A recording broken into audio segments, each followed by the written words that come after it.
Wow, let's give her another big round of applause. Lots of great stuff. Thank you, Sherry. Oh my goodness, I was taking notes furiously. That was a really good one. So, all right, well, next up, I have a question for you actually, next up. Raise your hand if you think that any of your salespeople ever go out and just wing it. Yeah. Probably a little more often than you'd like them to. And if you're a salesperson, raise your hand if you ever go out and just wing it. Yeah, me too. I do it sometimes too, you know. I think that because we're quick on our feet, that's kind of the types we are, we maybe don't spend as much time preparing as we should, and we are out there winging it a little bit too often. So in this Q&A session, Michael Pedone of SalesBuzz is going to share how you can become a manager of the year, just like Sherry was just saying, with a lesson from baseball that will have a huge impact on raising your numbers quickly. I'm going to welcome to the stage Gerhard and Michael Pedone of SalesBuzz.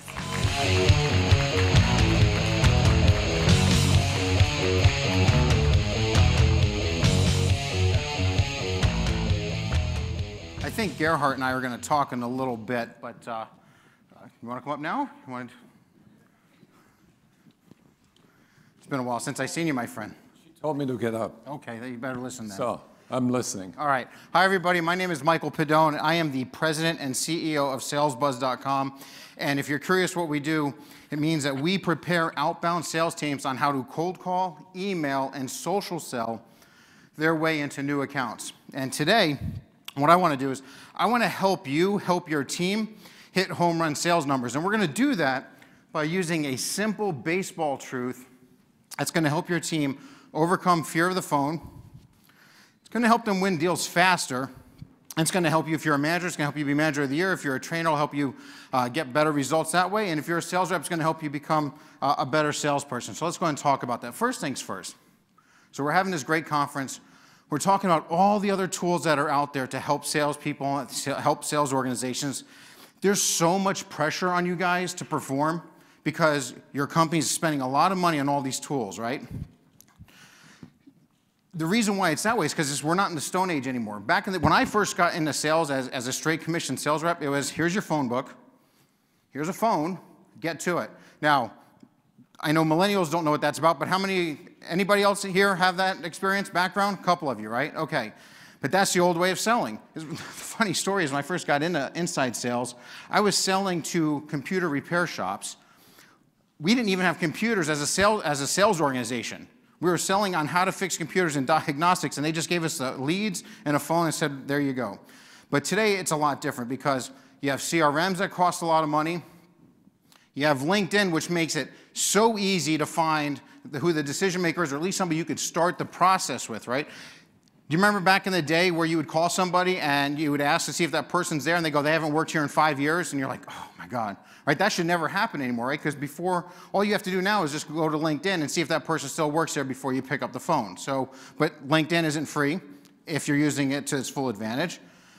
You have marketing automation, which is going to help you basically let you know, and the AI, right? It's helping you go ahead and find what the hot leads are. And yet the problem that I still find, even though there's warm leads coming in, hand raisers coming in, salespeople are still afraid to pick up the phone. Why? Who can tell me why? Why are they afraid? They are afraid, but why are they afraid? They don't know what to say.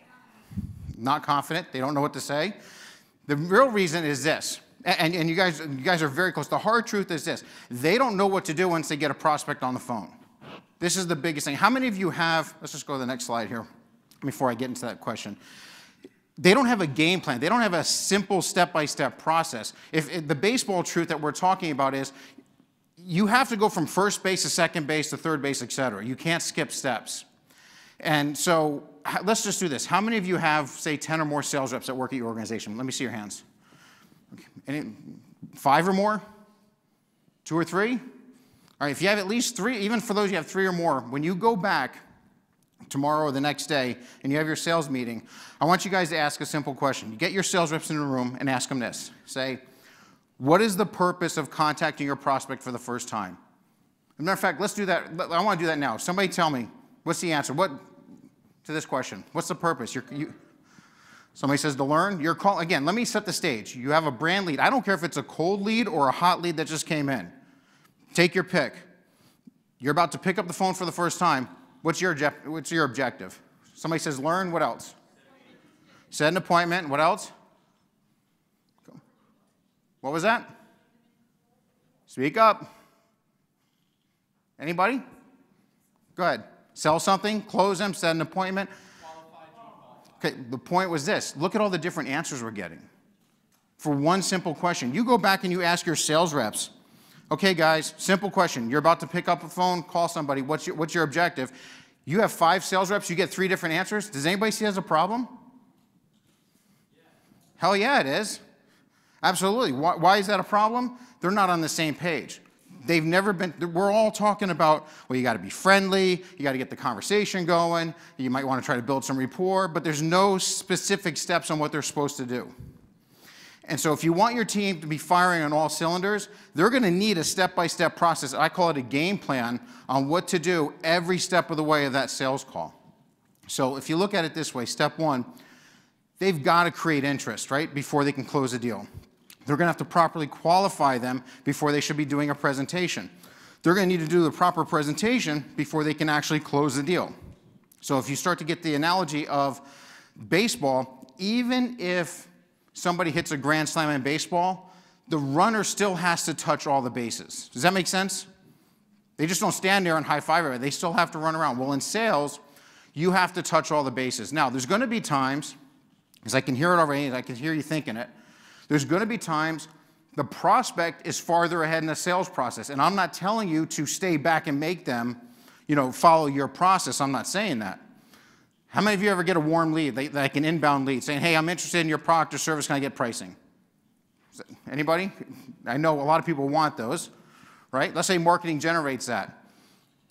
One of the things that I do in that scenario before I just start to, in the old days, I would be like, man, I'm so excited. I got a warm lead. I give them pricing. They get pricing, and then I never hear from them again. What happened? One of the things I simply ask them is, let me ask you a question. I'm more than happy to get that. I'll get that information to you. But let me ask you this. Do you know enough about our product or service that if the pricing is right, you're ready to move forward? If the answer is yes, I might ask another question or two on what their role is, but then I'm right there with them. But if the answer is no, I'll go, well, do you mind if I just ask you a couple of questions to make sure we're a good fit? Would that be okay? Take control right back, and I'm on first base. Does this make sense, everybody? You guys with me? What? All right, all right. So sales isn't rocket science, but there is a science to it. There is an art and a science. And back in the day when I first got into it, a lot of people told me I should get into sales because I have the gift of gab and all that. Maybe you guys have heard that too. But the reality is this. Even though I had the gift of gab when I was younger, I was horrible at it. I really wasn't being successful. The only reason why I kept at it is I don't like failing. So I kept learning and learning and learning, and then when I realized, when I fine-tuned a process that helped me to be consistent along the way, sales is a lot like fishing, right? You're not going to catch a fish every time that you toss your line in, but you want to catch some fish at the end of the day, and that makes it fun and exciting. Well, sales is like the same way. Call reluctance will set in when you're making call after call after call, and you're not getting any results. And then what happens today with the millennials? They start sending emails out, or they start sending LinkedIn requests out. And then they send an email if you get the request, and then they're looking to set an appointment right away, but they built no value. And next thing you know, they're frustrated, they leave, it's turnover, and you rinse and repeat. If you find a very simple step-by-step process and show them what that process is and how to execute it, you're going to see that they start to close more deals, they're going to have better pipeline, and they're going to have better, happy employees. So when you have that game plan and you know what works, they're not going to be afraid to pick up the phone anymore. All right. I think we're going to do a little Q&A right now. We good? All right. Thank you. So, you make it sound simple. And when I watch you speak, and when I listen to you, the thing that comes to my mind is that there has to be a structure, there has to be a process. And is there one unified process that works for every business? I actually think there is, believe it or not. I think there's a sales process that, All right, let me back up. I'm going to contradict some people here, okay? Because everybody's talking about how the sales process has changed and the buyer has changed. I don't think the buyer has changed at all. They still go through the same process they did, but the only difference is they have different materials to get the information they need. So let me ask you guys this. And I know some of you, I've met some of you, you went through my class earlier, so don't blurt out the answer wherever you are. But let me ask you this. What is the first step a consumer goes through in making a purchasing decision? Who can tell me what it is? Going online. Okay, go online. What else? Anybody else? What's the first step a consumer goes through when making a purchase? Go ahead. Okay, he hit it right out of the gate. See, when I ask that question when I do my workshops, they research, they get referrals, they go online, they price shop. None of that happens until they recognize a problem. See, that's why you guys love warm leads, by the way. It's warm because they recognize the problem and now they're reaching out. Now, from a sales perspective, I'm going to tell you, you got to be careful because just because they're reaching out, they might not be the decision maker. They could be an intern. So you still have to do the process of qualifying them. And I think with all of the tools that we have and all the things that bring warm leads together that people have today, we're forgetting to teach the salespeople they still have to sell. They still have to know how to properly qualify if they're going to be effective. So back to Gerhard, back to your question, I actually don't think the process has changed at all. It's back in the day, it was they recognize a problem. My mom would open up the yellow pages and look for somebody to come solve the problem, right? Well, now we have. Right? We have Facebook, they'll post on there, hey, anybody know how to recommend a roof repair guy? Or I'm only bringing that up because I was in that hurricane and I needed one, right? So they go to Facebook or they go to LinkedIn or they go to Google to look for somebody to go ahead and find some information. But once they have that person, they still have other questions. If you're getting that lead, you still want to qualify them on the problem they're trying to solve. Are we a good fit? Are they a decision maker? Is there going to be more people involved? Are they qualified on a pricing standpoint? So you still have to know how to get the conversation started to ask these questions, and then if they're a good fit, you take it to the next step. And today, sometimes it's you hand it off to an account executive or a closer, or sometimes you handle it from start to finish, but there's still a process there. So Michael, how do you overcome the fear of rejection that salespeople experience before they make a call? Well, it's real simple. They need to be taught what the step-by-step process is. So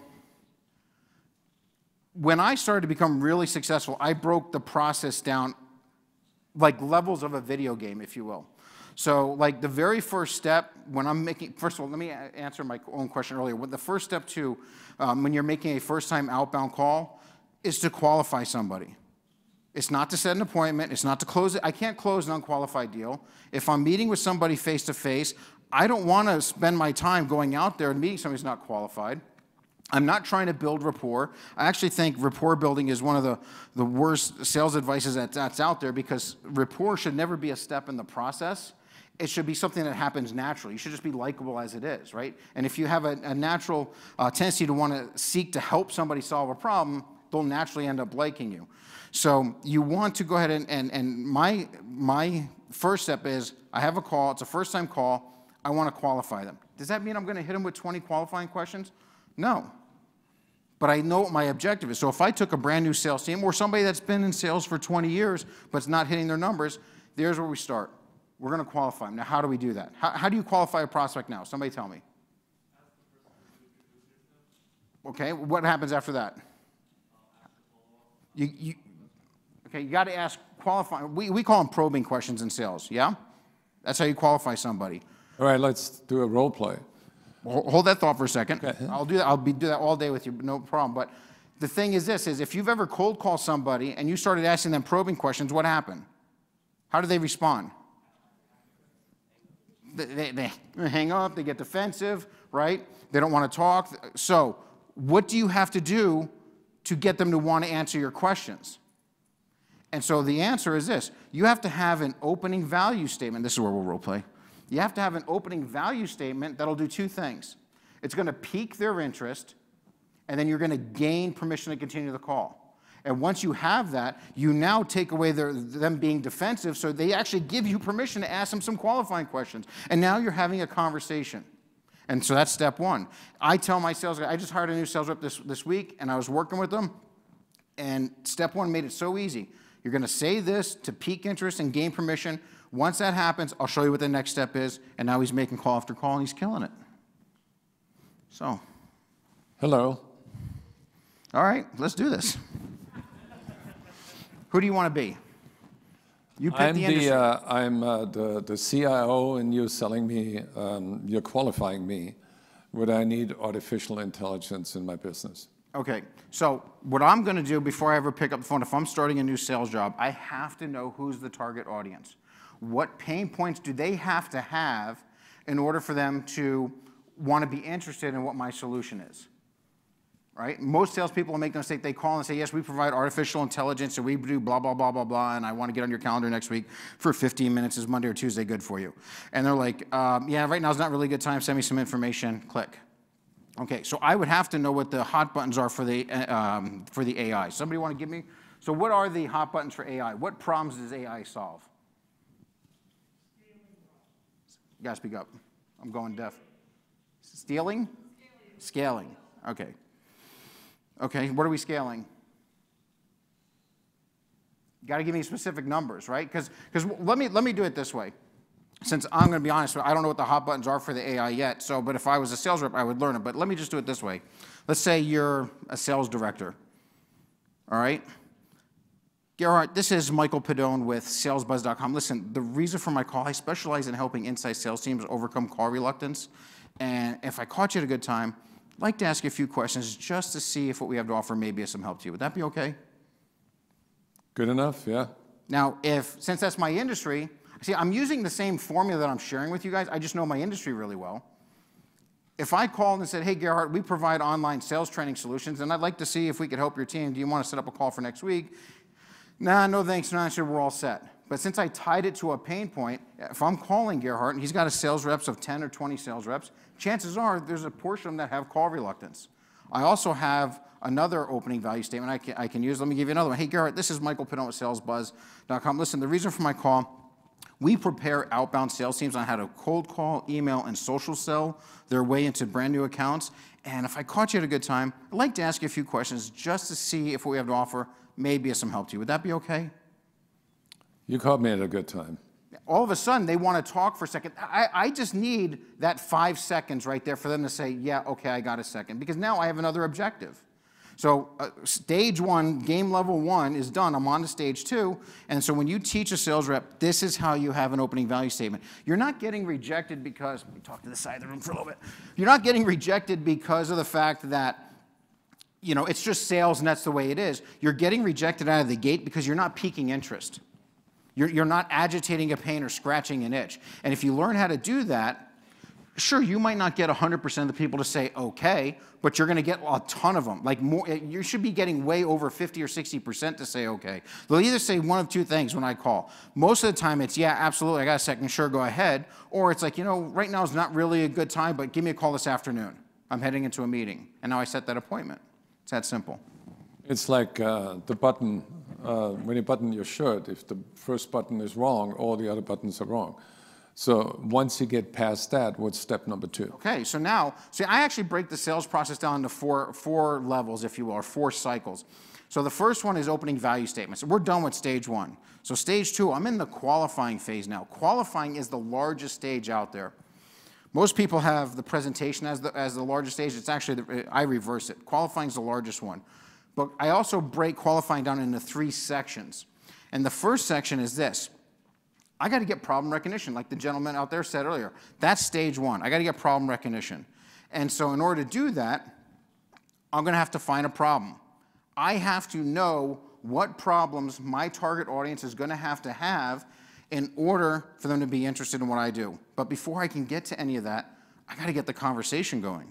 So we're now in qualifying, stage one. The first step in qualifying is I want to ask them what I call an engagement question. The engagement question simply puts their attention in an area that I want them thinking about so we can get the conversation started. When I first got into sales, Gerhard, it was, you know, get them talking, just open them up, and it was, and again, for those of you who've been in sales for a while and you did the old phone book trick, it was, how's the weather over there? Or, man, what a game last night? Or, you know, try that false report or just try to open them up. And you're not talking about anything relevant to what problems you solve. It worked for the people that were super, super good. If you ever saw Glengarry Glen Ross, You know, Al Pacino was really good at that stuff, right? But everybody else was fading, and they weren't doing too well. In real life, I've seen people be able to do that really well, but the problem is 99% of the sales teams out there couldn't. So there was a lot of turnover, there was a lot of frustration. So when you teach them at the very first thing, once you get permission to continue the call, that you're able to go ahead and you ask an engagement question, and the engagement question is designed to put their attention in an area that you want them to be. You ask the question, they respond, you now have a conversation. And now you go on to step 2 of that part of the qualifying process. Can you role play stage 2? Oh yeah, let's do this. All right, so I'm going to back it up a little bit. I'm going to go, and if I caught you at a good time, Gerhard, I'd like to ask you a few questions just to see if what we have to offer would be of some help to you. Would that be okay? Sure. So the thing is this, Gerhard, I guess my first question is this, and I think I know the answer, but your sales team, are they using the phone to set face-to-face appointments, or do they handle the entire process over the phone? They handle the entire process over the phone. All right. Now, first of all, notice my transition, how I made it conversational. A lot of salespeople hate scripts. I use a script religiously. And my thing is this, is that every Oscar-winning actor and actress out there all had scripts. They just didn't make it sound like a script. So I know what my objective is. I know I have to ask an engagement question. I already have my question lined up. And notice my filler, that transition, those pauses and everything were by design.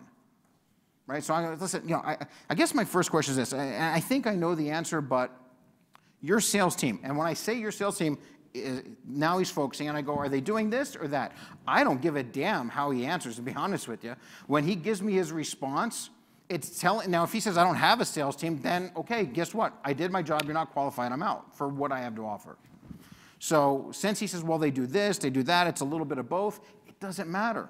That step in the sales process did its job. It got them talking, and now I can go to step 2. And let me guess, you want to know what step 2 is of that part? Yeah, what is step 2? Okay. The next question, I don't care what you sell. Then once you piqued interest, you gained permission to continue the call, you asked your engagement question, you got the conversation going, the next question should always be an identify the opportunity size question. For me, I want to know how many sales reps you have. So when I say your sales team, are they doing this, are they doing that? And you go, well, they're doing a little bit of this, they're doing a little bit of that, they're all doing this. I'll go, all right, cool. So just out of curiosity, how many sales reps do you have? 20. All right, cool. And now, so I'm done with that question, but now I know what type of opportunity size is. If he only had 1, it's just him. How much time am I going to spend with him? If he has 100, great. I know at the enterprise level.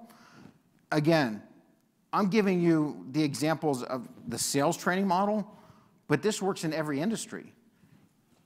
Some of you sell, if you sell AI, maybe what do you guys, if you do sell AI, if we have somebody that sells AI in here, what metric are you using to determine the size of the account? Anybody?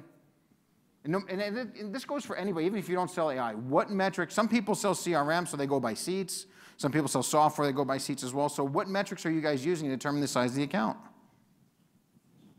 What is it? Seats? Okay, so, so what are you selling? Let me ask you that, if you don't mind. Okay, all right, so it's all seats? All right, no worries. So you can create that question. I want to make sure you guys understand, the questions I'm asking can change. It's the process that stays the same. Peak interest, gain permission, ask your engagement question, identify opportunity size. You can make it work for your industry. So that's how you want to know what step 3 is? Yes. Have we still got time? We have 2 minutes and 44 seconds. All right, excellent. So step 3 is this is where I want to find problem. Remember, my objective is I got to qualify them. There's 3 parts to qualifying. The first part of qualifying is I got to see if there's a problem that I can help them solve. They don't have to recognize the problem yet, right? If they did recognize it, it'd be an inbound lead, but they don't have to recognize it yet. So I piqued interest, gained permission, asked my engagement question, I identified opportunity size, and now I got to see if a problem exists that I can help them solve. To come up with that question, you have to know what pain points does every business is in business because they created something that'll solve a problem for somebody, right? That's why we're in business. So you have to know what are the main reasons why this prospect should be interested. What pain point do they have to see if they want to use you? And so you have to, what I like to do is I like to have 2 or 3 pain points. So let's do it this way. I'll go back one question. So Gerhard, how many sales reps do you have? 20. 20, okay, awesome. So listen, Gerhard, the clients we help the most, I mean, the ones that get the highest ROI possible for what it is that we have to offer, they're usually struggling with one of 2 issues. It's either their sales reps are afraid to pick up the phone, or they're making tons of dials, they just can't get any decision makers to answer their calls. So, I mean, out of those two scenarios, which would you say best fits your team situation? Well, our situation is different because our salespeople call only on customers that are ready to buy. How so? I'm just making this up. Oh, go ahead. So, all right, but that's perfect. So, okay, so let's say get a tough answer back. But did you notice right away, I didn't miss a beat. First of all, I said, how so? That was my initial response without even thinking, and we're doing this live, right? So I want to keep them there. I want them to blow up, but here's the important part. Sometimes the prospect is not going to go right along with how you were hoping it'll go, and you might get thrown a curveball. Let's go back to the baseball analogy. Right. This is perfect because when you know the biggest problem is if you get a curveball in sales, you're way off your base now, and you're lost. They'll ask you a question. They might ask you a question, well, how much is this or whatever, and you want to jump way ahead, and you skipped all the meat that you need to cover. When you know what the sales process is, you can get a curveball. You could foul it off. You could hit it. You could let it go by, and you know that I'm not moving on until I get that question answered that I need answered. I might have to circle back to it. I might have to, like I said, foul it off, give him an answer, then swing it back. But that's good? Good. All right, let's help them out. Let's say you don't be a hard ass for a second. Right. Okay? So they are afraid of making calls. Afraid of making calls. Pretty hard to hit your sales numbers that way. Absolutely. Notice how that's what I just did there. I call it blowing up the problem. So I got agreement that there's a problem there. And what I did was I asked a question as a statement. Pretty hard to hit your sales numbers that way. Yeah, absolutely. The last thing he might have been thinking about when I called was his sales numbers. He could have been thinking about it. Who knows? But I'm calling him out of the blue. But is he thinking about it now? And how hard it is for him to hit his numbers when his team is afraid to pick up the phone? Do you think we have problem recognition? Damn right we do. And we have a whole bunch of steps after that. Right. But I think we're out of time. If there was a way that we could come up with to solve that problem, would you be interested? So there's a couple ways. So the old way of selling would be, so let me ask a question. If I had a way of showing you how to help solve that, would I have a chance of running your business? I like to ask it that way, right? And if they go, well, yeah, sure.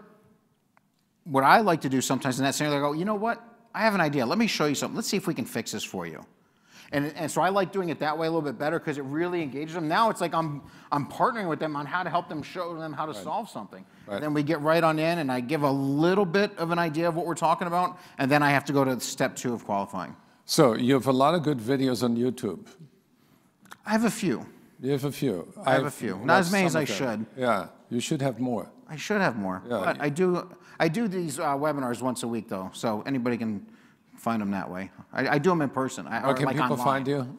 What's that? Where can people find you online? So I do these things once. The lady before, she had some great information about training. I don't like to overwhelm salespeople, so what I do is I do these workshops in 1-hour increments. So where you can log online, it's live, you get to ask questions, but you're going to learn something, then you get right on the phones to actually put it to use it all week, and then come back for the next week. And so we just do this every week. Awesome. Give him a big hand. Thank you, Michael.